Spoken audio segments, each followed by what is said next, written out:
বাংলাদেশ জামায়াতে ইসলামীকে জানতে হলে দলটির আদর্শ, উদ্দেশ্য, সাংগঠনিক কাঠামো এবং কর্মপদ্ধতি বোঝার জন্য অত্যন্ত বিস্তৃত ও সুনির্দিষ্ট একটি রূপরেখা। ইসলামী রাজনৈতিক দল হিসেবে বাংলাদেশ জামায়াতে ইসলামী তাদের দাওয়াত, সংগঠন ও কর্মসূচিকে এই বিষয়গুলোর মাধ্যমে মূল চালিকাশক্তি হিসেবে উপস্থাপন করে থাকে। 1. ঈমান ও আকীদা। 2. জামায়াতের আদর্শ। 3. এ জামায়াত কোন ধরনের দল?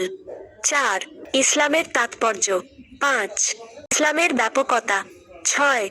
ইকামাতে দ্বীনের দায়িত্ব। 7. জামায়াতবদ্ধ জীবনের গুরুত্ব। 8. জামায়াতের 3 দফা দাও। 8. 9.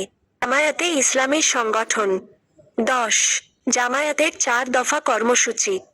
11. ইসলামের বিজয়ের জন্য শর্ত। 12. জামায়াতের লোক তৈরির পদ্ধতি। 13. জামায়াতের সাংগঠনিক কাঠামো। 14. জামায়াতের নির্বাচন ব্যবস্থা। 15. আমিরে জামায়াতের নির্বাচন। 16. সমস্যার সমাধানে জামায়াত। 17. ইসলামী কল্যাণ রাষ্ট্রের সুফল। 18. জামায়াতে ইসলামীর বৈশিষ্ট্য। 19. জামায়াতে ইসলামীর অবদান। 20. আপনি কোন দলে যোগ দেবেন? 21. কোন পথ আপনার পছন্দ?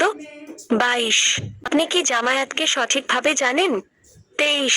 মুসলিম হিসেবে আপনার কর্তব্য। 24. দেশবাসীর প্রতি আমাদের আহ্বান। 25. জামায়াতে ইসলামীতে যোগ দিতে হলে